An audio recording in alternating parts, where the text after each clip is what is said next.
গুরুত্বপূর্ণ একটা ইনফরমেশন দিয়ে আপনাদেরকে, আপনার মনোযোগ সহকারে ভিডিওটা দেখেন। আসলে আমরা গুছায় কথা বলতে পারি না, তবে আজকে কথাগুলো যেগুলো বলবো খুবই গুরুত্বপূর্ণ। শহরে এখন কি চলতেছে বর্তমানে এই বিষয়গুলো আপনাদের শেয়ার করব। আমাদের কিশোরগঞ্জ শহরে আজকে রাতে, এখন বাজে প্রায় কয়টা দেখেন, 1:32। মনে হয় একটা সময় জেলখানা মরে গেছিলাম খাওয়া দাওয়া করতে।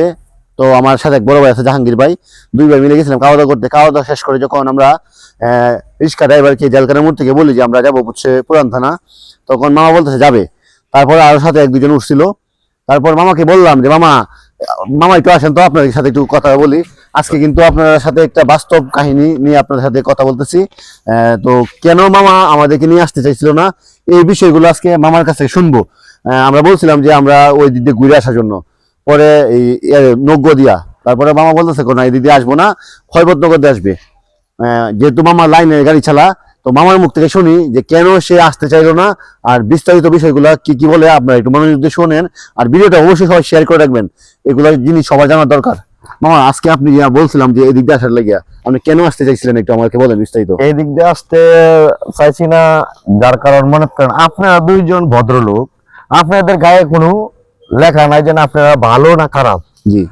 তারপরে মনে করেন দেখা যান শহরে অলিগলিতে অনেক কিছু চলতেছে, কারো গায়ে তো লেখা থাকে না যে এইগুলা ভালো মানুষ, এইগুলা খারাপ মানুষ। হ্যাঁ সেটা ঠিক আছে। আর আমি এইভাবে সারা রাত্র গাড়ি চালাই, নাইট করি সারা রাত্রের মধ্যে, আমি সারা রাত্রি গাড়ি চালাই। তারপরে আমার লাইনে আমি চলাই, আমার ব্যতীত চীনা লোক ছাড়া আমি দূরত্ব যাই না। আচ্ছা আচ্ছা। সেম এক কাহিনী হয়েছে, গেছে রমজান ঈদের চাঁদার দিনের আগের দিন আমার হাতেতে নতুন গাড়ি ছিনতাইকারীরা নিয়ে গেছে। আচ্ছা, এটা কেমনে নিয়ে গেছে একটু বিস্তারিত বলেন। আমি বলতেছি শুনেন সবাই। যাইতেছি আমি সারা রাত নাইটের গাড়ি চালায় যাইতেছি আমি, ভোর সকাল 6টা বাজে। ওখানে বেঙ্গুর হোসেনপুর রোড কিশোরগঞ্জ আমি যাইতেছি। কিশোরগঞ্জ থেকে হোসেনপুর রোডে গোলপুকুর পার। আচ্ছা, গুলপুকুর পার। গোলপুকুর পারের সাথে একটা মোড় আছে মেইন রোডের পাশেই। আচ্ছা। আমার এক ভদ্রলোকে সিঙ্গেল দিছে, হ্যাঁ ভাই যান আপনি যাবেন হোসেনপুর। আমি বলছি হ্যাঁ হোসেনপুর যাওয়া যাবো। সাথে সাথে 3টা লোক আসছে, আয়া আমার গাড়ির মধ্যে বসছে, বৈশা পিছে দিয়া একজনে গলার মধ্যে দাও ধরছে, আরেকজনে প্যাডের মধ্যে চাক্কু ধরছে, আরেকজনে চাবি হাতে করে নিয়ে গেছে গা। নিয়ে আমার এত মাইর দূর করে প্রাইভেট কারের মধ্যে ঢুকাই লাইছে। মানে ওরা প্রাইভেট কার নিয়ে আসছিল? ওরা প্রাইভেট কার নিয়ে আসছিল, দোকানের আউলে ছিল। প্রথম কি আপনি যখন আমরা ডাক দিছে তখন কি আপনি দেখছেন না প্রাইভেট?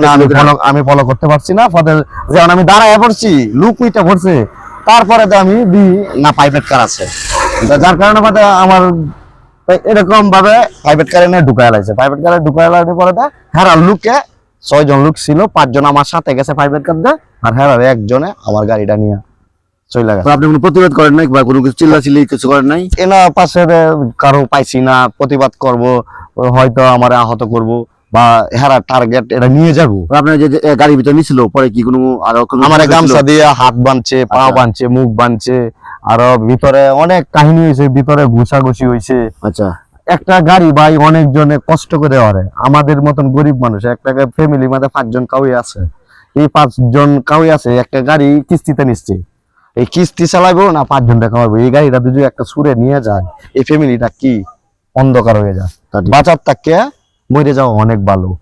যার কারণে ভাই আমি লাইনে চালাই, আমি কারো এই গলিগালা চিপাই চাপাই আমি যাইতে চাই না। আজকে এক সেম কাহিনী হয়েছে, এরকম ঘুরাই আমার 1 ঘন্টা 1.5 ঘন্টা ঘুরাইয়া হ্যাঁ আমারে নিয়ে গেছে হ্যাঁ পর্যায় নিয়ে গেছে। দেন আমারে জলাশনি মুহূর্তে নিচে, জলাশনি মুহূর্তে নেওয়ার পর হ্যাঁ বলে না যে কোন জায়গায় যাবো। প্যাসেঞ্জার যাত্রী যারা ভদ্রলোক হ্যাঁ বলে ভাই মামা ওখানে যাবো। আচ্ছা। নাম বলে, আর ওই ভদ্রলোকের নাম বলে নাই।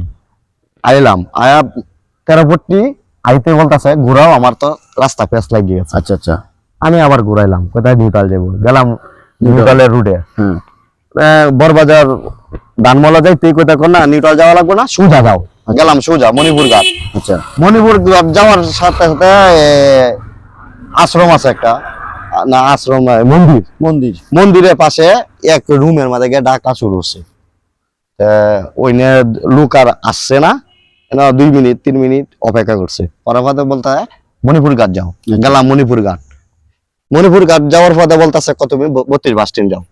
আমি বললাম ভাই আপনি কি বাস স্ট্যান্ড নামবেন না রাস্তায় নামবে, কোনা বাস স্ট্যান্ড। আমি কই বাস স্ট্যান্ড নামলে আমি বাস স্ট্যান্ডে নিতে পারবো, এবং কি আমি রাস্তা আমাদের দাঁড়াইবো না। এখন বাজে আমার রাত্রে। ভয় লাগতেছে। আমার মনে সন্দেহ লাগতেছে, হ্যাঁ জায়গার নাম বলে না, এদিকে যাও সেদিকে যাও, হ্যাঁ আমার বুঝতে ঘুরাইতেছে। পরে যার পরে মনে করেন আমি গেলাম, যাওয়ার পরে বলছি যে বলে রাস্তা আমাদের আমি দাঁড়াবো না, বেড়াবো করবো না, আমি বাস স্ট্যান্ডে দাঁড়াবো। আচ্ছা, পরে বাস স্ট্যান্ডের আগে একটা মোড় আছে, হ্যাঁ, এই গলিতে হ্যাঁ ঢুকবো, এনে আমার তাফাইতাছে পিছে দে। আচ্ছা, আমার গাড়ি আমাদের নেট লাগাইলা চলে, তাফা লাগছে না, পিছনে নেট net দেওয়া আছে। নেট দেওয়া আছে, ও এটা মূলত সেফটি লেগে নাকি? সেফটি লাগে দেয়া রাখছি। তারপরে নেটের এভাবে তাফাইতাছে, তাফাইছে আমি দাঁড়াইতে স্যার মাথায় নিয়া ঢুকে গেছে। ঢুকে যাওয়ার পরে আমি দুইবার ডাকলাম, ডাকার পরে হ্যাঁ আমার গালি মারলো, এরে বাঞ্চ তুই পাগল হয়ে গেছ। আচ্ছা, আচ্ছা, আচ্ছা আমি তো হ্যাঁ নিয়ে গেছি, আমার টাকা দিয়েছেন? টাকা ন্যায্য ভাড়া দিয়ে যা। আচ্ছা ভাড়া নাই গা, তুই বলে যা, তুই এরকম ব্যবহার করছিস, তুই আমার গাড়িটারে, হ্যাঁ আমার গাড়িটারে নেওয়ার চেষ্টা করছিল, নিতে পারে নাই, আল্লাহ আলহামদুলিল্লাহ। পরে আপনি পিছিয়ে গেছেন না? আমি আর তার পিছিয়ে গেছি না, 2-3টা ডাক দিছি, ডাক দেওয়ার পরে হ্যাঁ ভাবতেছে যে হ্যাঁ পিছিয়ে আমি টাকা লাগে যাবো গাড়ি রাইকা, বুঝছি। ওদের লোক আছে গাড়ি আবার লয়ে যাবো গা।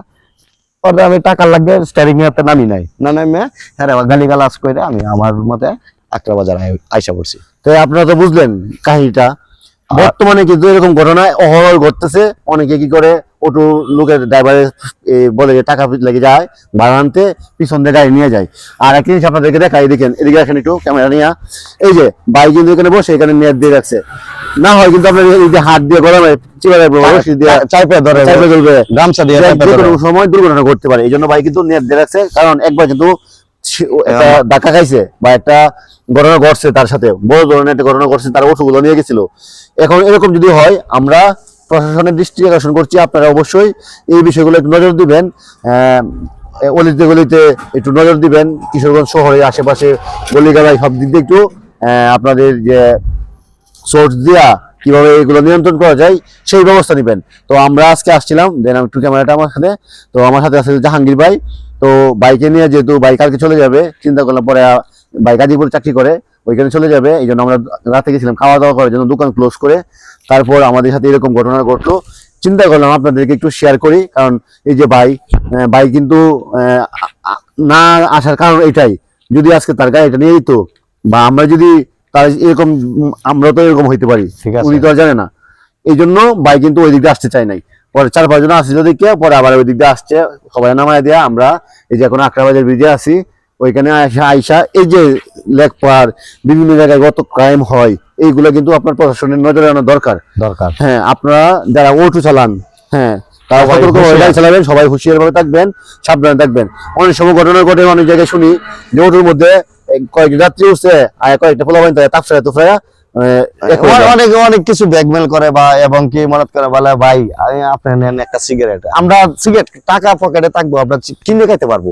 জি জি, আমরা মানুষের অপরিচিত কিছু খাবো না, বা আমার মনে সন্দেহ হয়েছে আপনাকে আমার সাথেও বসাবো না, পিছে সিট আছে পিছে বসবেন। সেটাই। এইভাবে যদি সবাই ড্রাইভারে যদি নিয়ন্ত্রণ করতে পারে, তাহলে ড্রাইভারের রিস্কটা কম আছে। আর রিস্কটা যদি ড্রাইভারে যদি লুক সামালতে না পারে, দেয়া বেতাছে আপনি আজকে বলছেন ভাই মামা ঝালকানা মোড় যাইবেন, হ্যাঁ যায়াম, হ্যাঁ 500 টাকা ভাড়া দিব আপনাকে, যাইবেন। আমি যদি 500 টাকা লুবে যাই, তাহলে 500 টাকা লুবে আমার 2 লাখ টাকার গাড়ি যাইবো। ঠিক ঠিক। আর আমি যদি কই যে বলে মামা আমি 500 টাকাতে যাইতে পারবো না, আমার ভাড়া ন্যায্য 70 টাকা বা 80 টাকা বা 100 টাকা, এটা নিয়ন্ত্রণে আছে। সেটাই। তো আমরা লুপ করবো না, আমরা বুঝে শুনে তারপর ড্রাইভিং করবো। যেহেতু আমরা রাতে অনেক কষ্ট করে সংসারের তাগিদে, বাচ্চা ছেলে আছে, কিস্তি রাখে, কিস্তির জন্য কিন্তু অনেকে আছে যে অটো চালায় রাতে। তো আমরা সবাই সচেতন থাকবো, যেন আমাদের অল্প ভুলের কারণে আমাদের ক্ষতির কারণ না হয়ে যায়। যাই হোক, আজকে ভিডিওটা অনেক বড় হয়ে গেছে, আপনাদেরকে সতর্ক করার জন্য আজকে একটি লং ভিডিও আপনাদেরকে আমরা উপহার দিলাম। আপনারা অবশ্যই সচেতন থাকবেন, আর ভিডিওটা বেশি করে সবাই শেয়ার করে দিবেন, যেন সবাই সচেতন হতে পারে। আর যেহেতু ঈদ শেষ, ঈদের মধ্যে মানুষ ছুটিতে বা ঢাকা যাবে, এনে যাবে, সবাই সাবধানে থাকার চেষ্টা করবেন। হয়তো ভিডিওটা অনেক জনে দেখবেন, আমি তো পরিচিতই, 2002 সাল থেকে আমি ড্রাইভিং বড় গাড়ি চালাইতে পারি, এবং কি বড় গাড়ি চালাই না, নিজের ছোট গাড়ি ভালো। বড় গাড়ি চালাইতে গেলে দেখা যাইতেছে মালিকে একটা গাড়ির মধ্যে ঘষা খাইছে বা একটা নাট ফুরে গেছে, মালিকে মারে বাপেরে তুইলে গালি দেয়, যার কারণে আমি বড় গাড়ি চালাই না, আমি ছোট গাড়ি চালাইতেছি। আমি সৌদি আরব আছিলাম 9 বছর, 9 বছরের মধ্যে আমি সৌদি আরব 7 বছর এই গাড়ি চালাইছি। যাই হোক, আজকে ভিডিওটা আর বড় করবো না। সবাই তো ভাইয়ের দুঃখ কষ্ট শুনলেন। সবাই ভাইয়ের জন্য দোয়া করবেন যেন রাস্তাঘাটে সুন্দরভাবে গাড়ি চালাতে পারে। সবাই আমাদের জন্য দোয়া করেন। সবাই ভালো থাকবেন। আসসালামু আলাইকুম। আজকে ভিডিওটা এই পর্যন্তই।